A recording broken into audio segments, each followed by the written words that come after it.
go.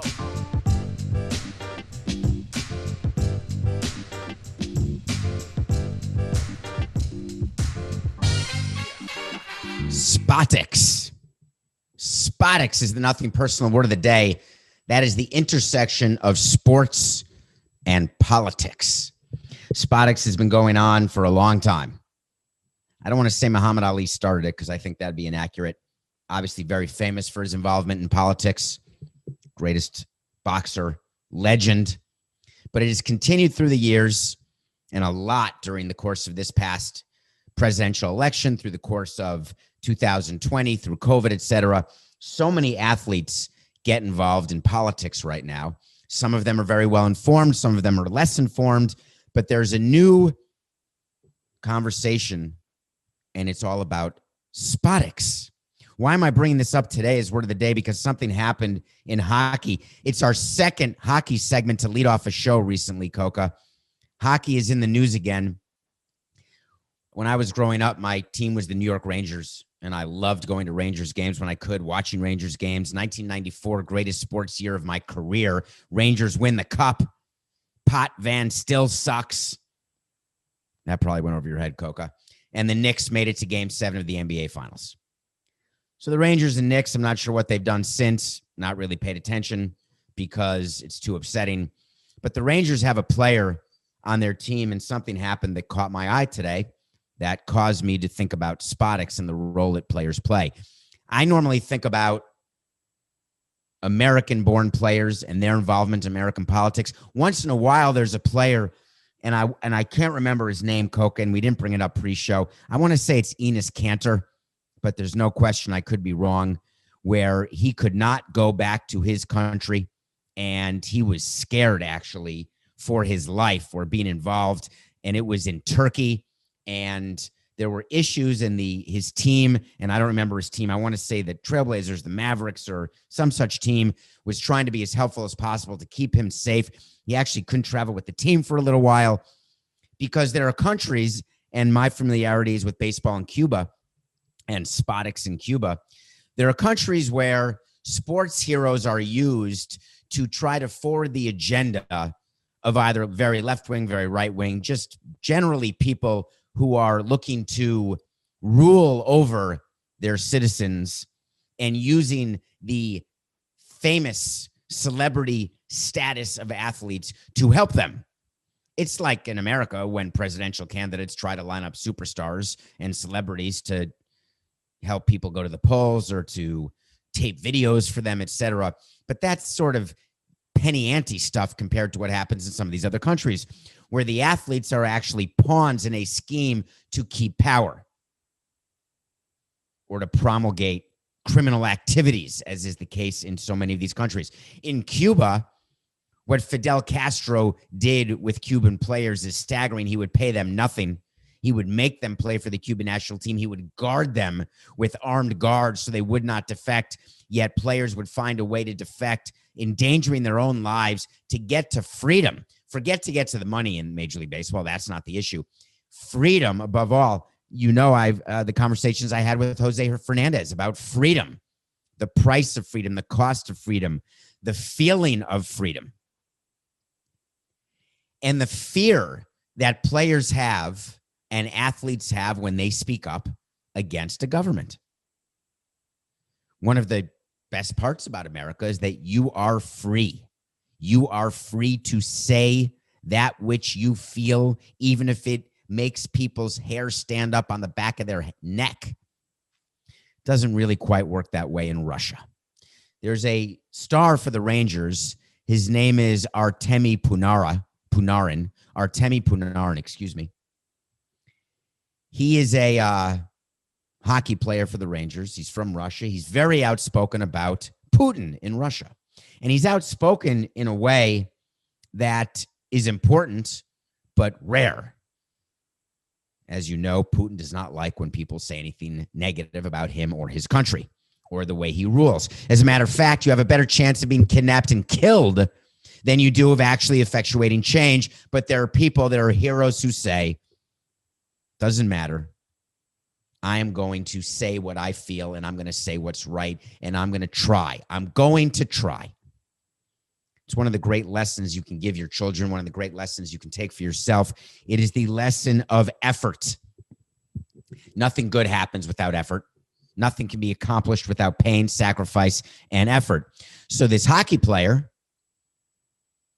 has been vociferous in his criticism of Vladimir Putin. And all of a sudden, out of nowhere, his former coach in Russia, a guy named Andrei Nazarov, claimed that the winger got into a physical altercation with an 18-year-old woman in Latvia in 2011. Nazarov was interviewed and said Panarin sent her to the floor with several powerful blows. That's according to a translation that was received by ESPN. What we don't talk about, what Nazarov doesn't say, is that he had criticized Panarin and his outspoken beliefs toward Putin in the past, that Nazarov has been a card-carrying coach for Vladimir Putin. Maybe is scared of him, maybe not, maybe believes in him, maybe not. We don't know. What we know is when you are a coach in the KHL, which is a hockey league in Russia, you bet your bejesus that you're supporting Putin, because otherwise you're not going to be a coach. You may just be kidnapped, if not killed or imprisoned. So now, during this day and age, as Russia is very aware, what is the quickest way to get a player out of a league? What is the quickest way to get someone canceled? Other than in the NFL, of course. Domestic violence, misogyny, racism. It happens quick. Innocent till proven guilty is a concept in America only. Not only, but not Russia, that's for sure. You're guilty and there's no need for proof of anything. So what do you do if you're Panarin, excuse me? Well, he's taken a leave of absence from the Rangers, and the Rangers are supporting him wholeheartedly, and took the unusual step yesterday of releasing a statement about the situation. And here's what the Rangers said. Artemi vehemently and unequivocally denies any and all allegations in this fabricated story. This is clearly an intimidation tactic being used against him for being outspoken on recent political events. Artemi is obviously shaken and concerned and will take some time away from the team. The Rangers fully support Artemi and will work with him to identify the source of these unfounded allegations. I get what the Rangers are doing, but we know who the source is because it's Nazarov. Why is he taking a leave of absence from the team? The team isn't traveling to Russia. Do they believe that they can't properly keep him safe? If I were the president of the Rangers, I would want him around me at all times, and I would have security. We used to have resident security advisors. Every team has one in baseball. That's your first call if you're in trouble. First call if you have a situation, an issue, something that needs to be handled, a resident security agent. I would have an RSA assigned to the player until this blows over, which may be never. In terms of him needing a leave of absence, understandable if his head is not in the game. Understandable if he's worried that there is a shadow lurking around every corner. Those type of tactics are used in spotics every day. Fear-mongering.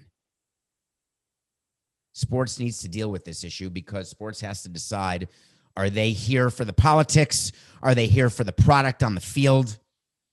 Are they here for the appearance that they are the moral compass and the moral center of all that ails America and other countries around the globe? Or are they going to use their platform to actually effectuate change versus just talking about it? What will be the moment when a league like the NHL says, we've got so many players from Russia, we've got to take a stand and stop this campaign of disinformation, to stop this campaign of violence, to stop this campaign of terror? We are going to protect our players, and here's how we're going to do it. We are going to have a special security detail for all Russian players. We are going to have a special forum for all players who are from Russia to be able to voice their concerns about Russia in an open and free way. We are going to make sure that we have set aside money that the players union and the owners come up with in order to try to help Russia and other players get out of Russia and get to the NHL. Baseball tries doing stuff like that.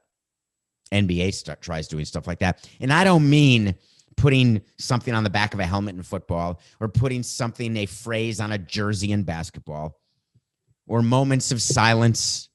I'm talking about doing things to stop the events that occur that cause the moments of silence, to stop the events that occur that cause you to put a name on a jersey or a phrase on a jersey, to stop the reign of terror that happens in these countries that causes players not to reach their full potential because they have to choose between politics and sports or safety of family and practice. Spotics is a major issue. Not just because I made up the word. It's a major issue right now because leagues are dealing with a global economy, a global fan base, and they're trying to tap the global economic engine. In order to get money globally and internationally, you have to have a stronghold in that country, and it can't just be a broadcast deal. That's what I used to think. Just put a broadcast deal in India, and we'll get players, and we'll get fans, and we'll get to tap that market. Let's get a player. Let's find the next Yao Ming, and we've got China. Forget what goes on in China. Forget the spotics in China. We want the money. It's shameful. It's shameful that I did nothing in 18 years to change it. I only tried to take advantage of it. I guess I could have. I mean, everyone can do more, right? Let's be honest. Can't you all do more in your jobs? Can't you all do more in your family, in your life? And at some point you just say, I'd rather play a game or watch a show or watch a movie, because doing something and making change sucks because it's hard. And sometimes you plant seeds for trees whose shade you will never enjoy. And I took that to heart running the team, building up the franchise, but I never was able to have a feeling of planting seeds for change in the spotics world. I tried to block and tackle, put out fires, things that come up that second, deal with them. When you make change, it's not about putting out fires. It's about planting seeds of change. 18 years I had to do it. Kevin Mather had 26 years to do it. 26 years, vanished. Who remembers yesterday's show? We did 23 minutes on this show. Went on Le Batard as well, not on a Thursday, and talked about Kevin Mather and the comments he made at the Rotary Club in Bellevue, Washington. And I told you, wait to see. He will be terminated or resign post-haste. I was a wimp yesterday, and I said before the start of the season, but if I were really on my game, I would have said before the sun sets. We heard nothing yesterday. Crickets. Then the players' union came out with a statement, which we're going to talk about, and then it was announced that Kevin Mather indeed resigned. The owner, John Stanton, said, before we had a chance to terminate him, he resigned. That is absolutely not true. Nobody in the middle of a long-term contract gets the ability to walk in and resign prior to being terminated. You want to get paid. Even if you're going to be terminated for cause, you don't resign because you keep open your litigation possibilities to get paid on your contract. But it doesn't matter. He's gone. No longer in Seattle, no longer in baseball, no longer on any committees, no longer giving speeches to anyone. He'll now go into a period of complete quiet and disappear, and then he will try to start again, a few appearances here or there in the community. He'll go full Matt Lauer, be seen out in the streets, start the apology tour, start meeting with different constituents. But I don't want to talk about that. I want to talk about what John Stanton said and then what happened between the commissioner and John Stanton. The reason why there was a delay. You know, I ran a team very differently than people do today. I didn't sleep a lot. I had an owner, Jeffrey Lurie, who was always available, always reachable, because he didn't sleep a lot either and always answered his phone. I was able to access the commissioner at any time of day or night, or someone who worked for the commissioner, whether it be Dan Hallam or someone else. When something happened of an acute nature with the team, I don't need to wait to try to reach someone by phone to discuss what the plan is. I'm on the phone immediately to the owner. We have a plan in place, and then we tell the commissioner what the plan is. In this case, John Stanton was speaking to the commissioner, may have even received a call from the commissioner. Hey, John, we got a problem. And the problem is not about my anger that Kevin Mather talked about translators and interpreters, that he said that Kyle Seager's overpaid, that you were sullying your prospect, Julio Rodriguez, and his inability to speak English when, in fact, he does speak English. That's not the issue, Kevin. That's not the issue, John. The issue for us at the commissioner's office is that you started an absolute shitstorm about bargaining. You were honest about service time manipulation. You can't be when you're in the chair. Let Samson do it. He's not a president anymore. But a current team president cannot admit that there is service time manipulation. Of course there is, and everyone knows it. The union knows it. The owners know it. The commissioner knows it. The players know it. Everyone knows it. However, it's unspoken. It's unwritten. Shh. Be very, very quiet. Be very, very quiet. Kevin Mather was not quiet about the service time manipulation, and the union took advantage. The union released a statement talking about how disappointing it is that owners and team presidents think this way and act this way, how little regard they have for players and for our system. The union knew very well before releasing that statement how owners thought, except when you have an actual team president say it while he's team president and you're going into a collective bargaining negotiation, you get to release that type of statement. That then causes MLB to release a statement. MLB statement saying, I don't know what the hell he's talking about. He doesn't speak for us, I'll tell you that. We play by the rules, and I guarantee you that whatever Kevin Mather was saying, he had no power over players. He had nothing to do with any moves on the field. He's rogue, baby, R-O-G-U-E. Forget about his view of foreign-born players. I don't care about that. That's what they're saying in baseball. John Stanton, the owner, was told to say in his statement, I have no idea what anyone's talking about. Kevin Mather could talk about players until he's blue in the face. Blue in the face. And guess what? He has nothing to do with the on-field product. I just want to give you the quote from his statement because it was pretty good when he said, his comments were inappropriate. They don't represent our organization's feelings about our players, staff, and fans. There's no excuse for what was said, and I won't try to make one. I offer my sincere apology. Nice. We have a lot of work to do to make amends, and that work is already underway. What did they do yesterday to start the amends? Did they call the players? Did they call Iwakuma and say, I'm sorry, your interpreter's definitely going to be hired at $75,000. We'll give him a little raise too. Hey, Julio, it's John Stanton. Yeah, the owner. Listen, ignore Kevin. I'm very proud of everything you've done. No. Everyone in the Seattle Mariners remains committed to our mission of winning on the field and serving our fans and communities off the field. We will demonstrate that commitment through our actions. I mean, this statement is obviously from Statement 101. He goes on to talk about the fact that Jerry Dipoto is the GM. He's in charge of all on-field moves. He's in charge of when players are called up and when they're not. Horse hockey. There is not one president of baseball operations or one GM who has the sole voice in when a player gets called up. Not one. The team president and the team owner are consulted with roster management moves, not 5% of the time, not 95% of the time, 100% of the time. We would not allow a player to be called up, nor would any other team, any other executive. Hard stop, period, end of story.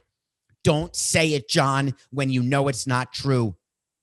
Don't try to tell people it's raining and you are pissing on their legs, especially now. Hi, I'm Jerry Dipoto. I run the Seattle Mariners, and I'll decide when Jared Kelenic is called up. Really? Nah, we're going to call him up right now. Do you think Tatis was called up by the Padres by A.J. Preller? They can hug all they want during the press conference. They can show love And AJ Preller can say all he wants to Fernando Tatis Jr. Hey, Fernando, the owners, by the way, they'll sell out their owners. Believe me. Hey, the owners were going to keep you down for part of April. But no, I wanted you on the team immediately. It's like the Mets GM saying, oh, yeah, Pete Alonso, I chose for you to be on the team, not the Wilpons. I wonder if the Wilpons knew they were selling the team and didn't care when Pete Alonso was going to hit arbitration. Who would ever do something in contemplation of a sale? It's outrageous. Who would plan like that? I'm not trying to make a joke of what Kevin Mather did. I am trying to say that all the statements that went back and forth were on the wrong issues. The union was focused on service time manipulation. The league was focused on it. John Stanton was focused on it. And I was far more focused on misogyny, on the events of 2018, on the loose lips about how he felt about interpreters and players who don't speak English. That's what causes you to be terminated. A little dose of honesty? Is that the position that MLB wants to take? Let's hold on one second. Is the position that the Mariners in baseball want to take is that he was terminated for the honesty about the service time manipulation? No, that's not a good position to take under any scenario. It is far better to take the position that in totality, what Kevin Mather did on February 5th confirmed what we hoped not to be true.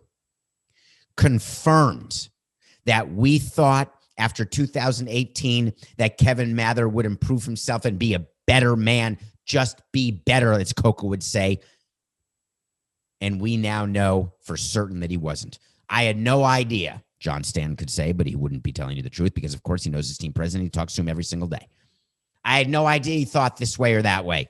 I had no idea he had the feelings that he had. I had no idea that he knew when players were brought up or not brought up. Come on. Be better. All of you. So what they're doing in Seattle right now, day 2, PM, post-Mather. They're trying not to take calls from the commissioner's office, but they're in spring training, and the media is going to be there to talk to players today. They were closed to the media yesterday. What you're doing, if you're the president of the team, which is now John Stanton, the owner and president and CEO, you are going down to meet your team. If you are not in Arizona, you are getting on a plane and getting to Arizona post-haste. And you are sitting with your players. You are starting with a one-on-one with Kyle Seager. You are starting with a one-on-one with Ukama. You are starting with a one-on-one with Julio Rodriguez. Then you are meeting the entire team. And what you are saying to them is very simple. I'm sorry.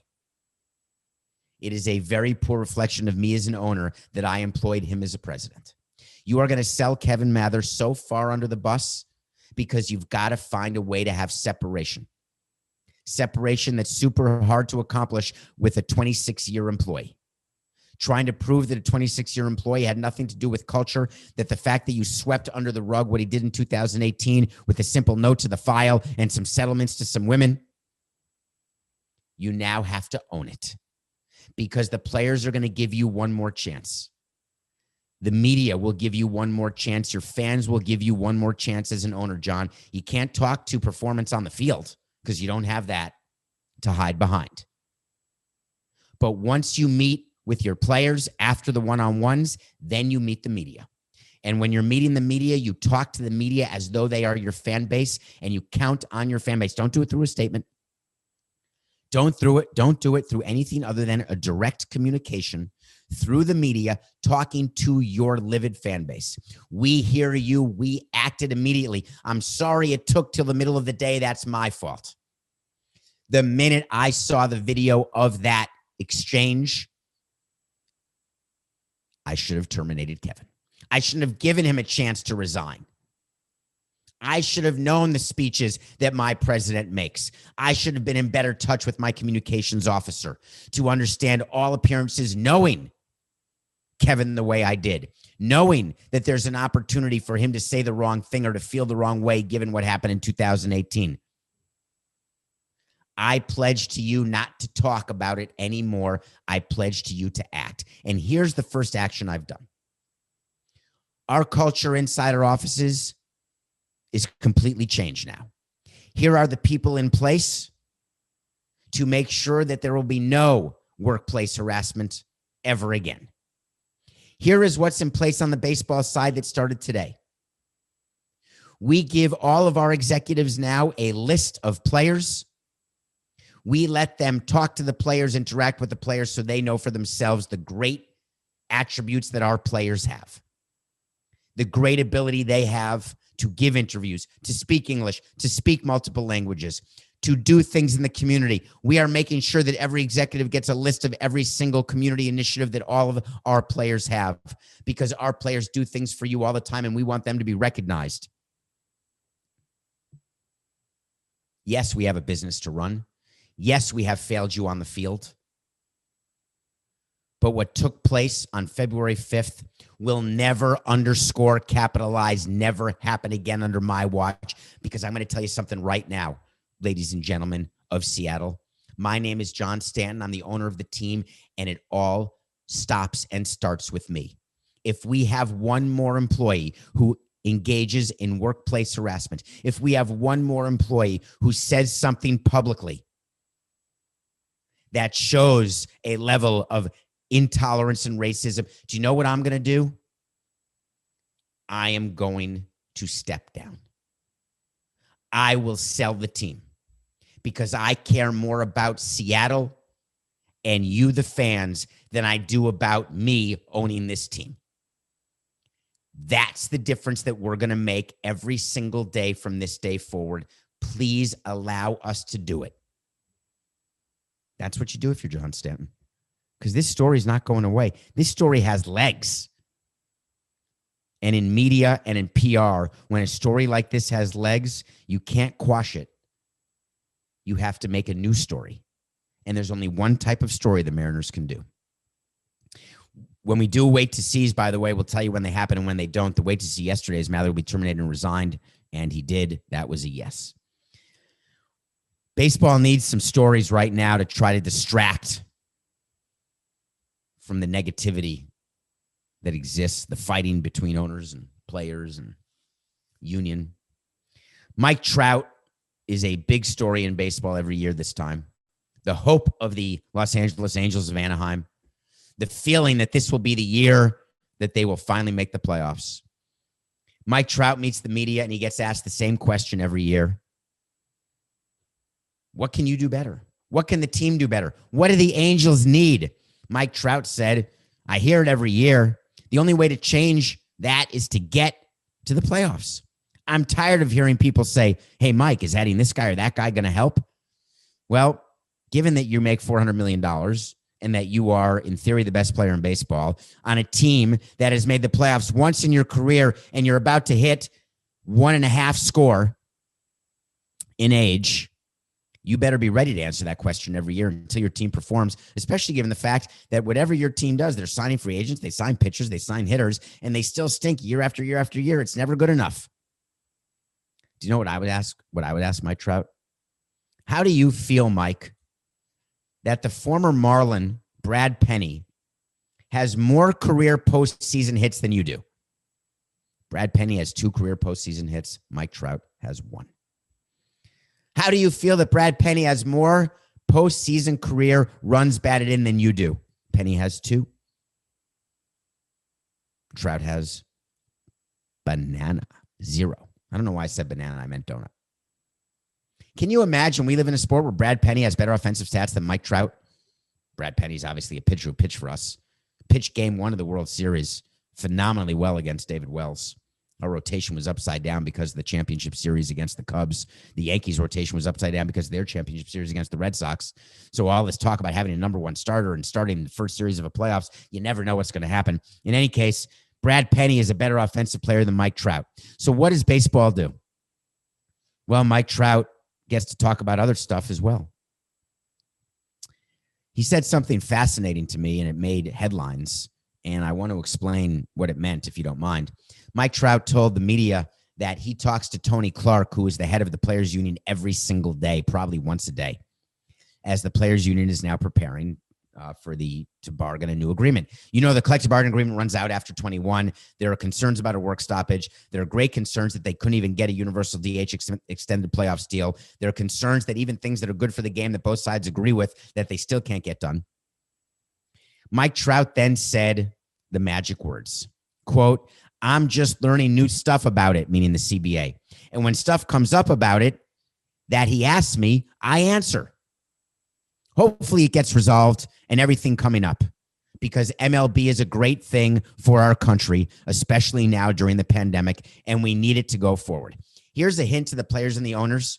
If you didn't figure it out last year, the world doesn't need baseball to go forward. It doesn't need basketball. It doesn't need any sports to go forward. It needs vaccines. And you can't tell me that the players understand that they need to make a deal when they hire Bruce Mayer, who was hired to fight only. That is what he does only. You can't tell me the players feel they want the game to help the country move forward, and you're speaking to Tony Clark every day when Tony Clark has to explain to you why there's no expanded playoffs or no universal DH or no delay of spring training. You can't have it both ways. And by the way, speaking to Tony Clark once a day, Tony Clark from the last collective bargaining agreement that I was involved with cares a lot about the players, wants to talk to the players. He was a player. He likes player safety, player security, player benefits, player comfort. Here's a little hint. Don't tell anyone, Coca. Can we cut just this part for Mike Trout? So Mike just hears this. Hey, Mike, the owners are super happy to give into all of that player comfort crap, like a chef in the kitchen and extra seats on the bus and plane and better hotels. Do you know why? We don't care. We're interested in economics. You're going to trade us something economic related for player comfort? You ought to be speaking to Bruce Mayer and finding out the exact economic issues you want to change, including how pre-arbitration players are paid, how the arbitration system works, how to get teams not to tank and to increase their payrolls, how to get more demand for players in the middle class, and how to get the younger players paid sooner and faster. Those are economic issues that are tough bargaining issues that you should be discussing with your players' union, so you have a plan of action of what you want and then start negotiating now. I'm frustrated because baseball is heading toward a problem. And I've told you on the show, I'm going to tell you again, I'm going to do it till I'm red in the face and my diaphragm hurts. If there is no universal DH and expanded playoff announced before the April 1st start to the season, that will be the single most telling thing about the work stoppage that's going to take place at the conclusion of the 2021 season. It's not even a wait to see. We'll be right back. We got a big time movie to talk about. And then we're going to get to Jeff Bezos. We'll be right back on Nothing Personal. Welcome back to Nothing Personal. My name is David Samson. Thanks for being with us. We review a movie every single day. We watch a movie every single day, no matter what. It's funny, beginning of the show, and I know you listen to that because the retention's great. You follow us on Twitter at David P. Samson. Ask questions. That'd be nice. Follow us on Instagram, maybe, if you have it. See what we're going to do in Clubhouse, although we haven't started that yet, Coca. We really have to. I was, again, up till all hours of the night listening in on all these rooms. But please download and subscribe our podcast. Tell your friends. We're getting toward the end of February. I watched a movie with Tom Hanks, who has to be on my Mount Rushmore of favorite actors. He made a movie called News of the World. It's about a man who travels the country reading newspapers to people, because that's how news gets disseminated, not through the internet, through papers. And often there were people who couldn't read the papers, so Tom Hanks would go from city to city reading the papers to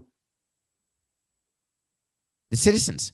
And what Tom Hanks would do is put a slant on the news. Let's see if you can see anything that somewhat resembles 2020 or whatever year we're in. He puts a slant on the news in order to effectuate change that he wants in a particular city that he's in. Do any networks put slants on the news in order to further their own theories or their own political views? Who would ever do that? News of the World is not a political movie. It's a fascinating movie about his desire to save a girl. And Coca, I completely blanked out, but she's nominated, this little girl, for Best Supporting Actress in the Golden Globes. She's actually a highly decorated little girl. I want to say her name is Helena, but I don't think that's right. Oh, it is. Helena. I can't hear you. Zenga? Helena Zenga plays a girl who is an orphan, and Tom Hanks is returning her to somewhat of a family through the Wild West. They go through tons of travails. Man, people back then had it hard. When our Wi-Fi goes out, we literally blow a vein in our neck, right? Can you imagine before cars? Can you imagine when the only way to get information was on horseback and hope to have some guy coming to read the newspaper, and yet you're trying to figure out what one side of the country has to do with the other side of the country, what one side of the country is thinking or feeling or doing, or you're out there in the Wild West trying to secure land, or you're just done with a civil war? Holy crap. What? You can't hear me? My Wi-Fi's down? Hello? Uh-oh. I think my Wi-Fi just went down. What do I do? Wait a minute. I got a cell phone that I can use to call someone to fix the Wi-Fi. Come on. Think we got it good? News of the World is a movie worth seeing. If you have a chance to see it, please do. A great performance by Tom Hanks, a wonderfully written and acted and cerebral movie that has quite a message at the end. Quite a message at the end. Nothing personal. Pick of the day. Are we considered hot cocoa, would you say? We had the Mavericks -5 over the Vancouver Grizzlies. By the way, they're the Memphis Grizzlies, but someone DM'd me wanting me to talk about why the team left Vancouver. And I think I'm going to put that in a mailbag, maybe in the March mailbag. Our February mailbag is going to come out later this week, and it is booked full. Thank you so much for all the questions everyone asked, by the way. So the Mavs 5 over the Grizzlies was a winner. We're now 23-18, folks. Do you remember how slow we started? We're back. All right, I got to pick. I can't figure out why the Blazers are getting 8 from the Nuggets. The Nuggets were my team. I picked them to win the conference. They've been disappointing. Murray's been fine. The Joker's been great. But for whatever reason, the bubble feeling that I had about the Mavericks and the bubble feeling I had about the Heat, although the Heat have won 4 out of their last 7 on a tough road trip, it just feels as though the bubble may not be indicative of what this current season is going to be like. The Trailblazers have a player who's not starting in the All-Star game. He should be starting the All-Star game. If you tell me that Damian Lillard is not one of the top 10 players in the NBA, then you're just not watching the NBA. Blazers, +8. We're definitely taking that. All right, Coca, let's do a segment to end this show. You know what I want? I want to talk to Samson. I want to talk to Samson. Special shout out to someone who got into my Twitter DMs and did a So You Want to Talk to Samson with a gif of Samson from Half Baked. Special shout out to everyone who does So You Want to Talk to Samson's at David P. Samson on Twitter and is honest with me about where the questions come from. Hey, I just finished Half Baked, and I must say I'm totally baked. Here's my question. Hey, I haven't watched Half Baked. I'm not baked, but I have a question about this. Hey, I'm a quarter baked right now. What do you think of that? Well, this person asked a question and did not tell me what his or her or their level of bakedom was. But here is the question. Do you think Jeff Bezos will buy a football team? Thank you for asking a current question that I wanted to talk about today, because rumors have come out that Jeff Bezos has engaged a firm called Moog & Company, been in contact. Moog & Company is, John Moog is someone who I've known for a couple decades. The consulting business in sports doesn't like me very well because got a stadium, bought and sold teams without hiring outside consultants. Outside consultants are there. We talked about with the Mets deal, how much money Steve Greenberg made to get the Mets sold to the person who was going to buy him to begin with. I guess they just do work that other people don't want to do, but I was happy to do. Happy to have meetings, happy to go into the diligence room and put documents in there and answer questions and meet with everybody, negotiate everything, deal with the lawyers. Jeff Bezos is the second richest man in America behind Elon Musk at current stock prices. I believe that's current. I didn't look today. Jeff Bezos has had an interest in owning an NFL team. He has recently bought a large house. He owns many houses, so that's not really indicative of anything, in the Washington, D.C. area. Does he want to buy the Washington football skins? Well, are they for sale? There's a lawsuit going on between Daniel Snyder and his limited partners. Is he willing to buy a limited partnership share of the Washington football skins from the current limited partners and become partners with Daniel Snyder? No chance, toilet pants. Jeff Bezos wants to buy a team and run it. He stepped down from being the day-to-day guy at Amazon, effective whenever. There are people in this world who realize there is LBO, and that's not a leverage buyout. LBO is life before ownership. And then there is ABT, life before ownership, and then after buying team. Ask Steve Ballmer. Ask Steve Cohen. While Jeff Bezos may be recognizable, maybe not. The ego that gets fed when you buy a team and own a team is far greater than building the great big company of Amazon. Trust me, I've spoken to titans of industry through my career, and the feeling they get as owners of a team far outweighs their feelings of building up a business from zero to multiple $1 billion of sales every 36 hours. Having Jeff Bezos as an owner in the NFL is a dream come true for Roger Goodell. And if Rob Manfred was smart, we're smart, he would contact Jeff Bezos and try to get him into baseball. If Gary Bettman were smart, he'd have Jeff Bezos buy 4 or 5 NHL teams. If Adam Silver were smart, he would have a team sold to Jeff Bezos, Akshav, NOW right now. You want someone like that, someone with a platform like that, someone who has the ability to actually drive revenue in your league, to actually potentially be a competitor to the networks in order to get greater broadcast deals going forward. The NFL is trying to double its broadcast deals right now. Disney's already balking at the doubling of the broadcast. They need more competitors. Amazon is going to be a competitor. If Jeff Bezos has ownership of a team, he will have interest on both the team side, on the distribution side. It is a slam dunk for him to own a team. What do you do if you're Dan Snyder? What do you do if you're the owner of any of the teams in the NFL? Hello, Jeff. Our team's for sale for a tidy $2.5 billion or $4 billion or $6 billion. Just whatever is put into your checking account for when Amazon, here's how we'll do the deal.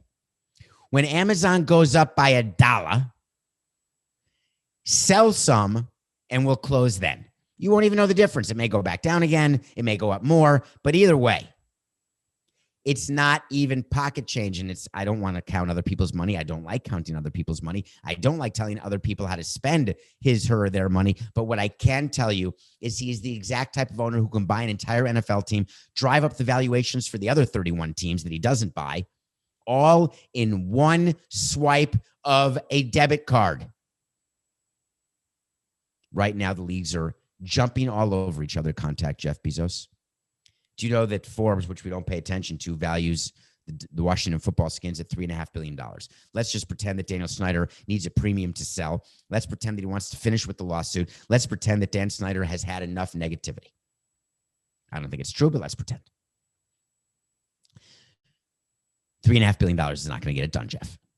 You're going to need to go to 4.7. You're going to have to pay a premium and you're going to have to lose money. And that's how it goes because you're going to hold the team. Maybe you'll give it to your children. Maybe as part of your estate planning, you'll give them Amazon stock and not the team. Maybe you'll sell Amazon stock to pay taxes on your estate. Who knows what you're going to do? Maybe you'll give all the money away in your lifetime, like some of the other extremely wealthy philanthropists. Doesn't matter. Pay $4.5 billion. Get Daniel Snyder out of the game. It's one of the great win-wins in the history of football. Wait to see, folks. I've got to wait to see for Jeff Bezos right now and for all of you. Jeff Bezos will buy a team, and it will be a professional sports team before 2022 season, and it will be an NFL team. Jeff Bezos will be an owner. He will find a way and find a team before the 2022 season. That's not this season. This season's 21. 2022. That's the way to see. Are we going to be around? Wait to see, but that's the way to see. Now, when Jeff Bezos buys an NFL team, and pays a premium that's unheard of and raises the value of every single team, he'll walk into his first ownership meeting He'll introduce himself because it won't be virtual. Everyone will be vaccinated by then. He'll look around at the room and he'll say, hello, folks. My name's Jeff. And this is all business. Sorry, Danny. It's nothing personal.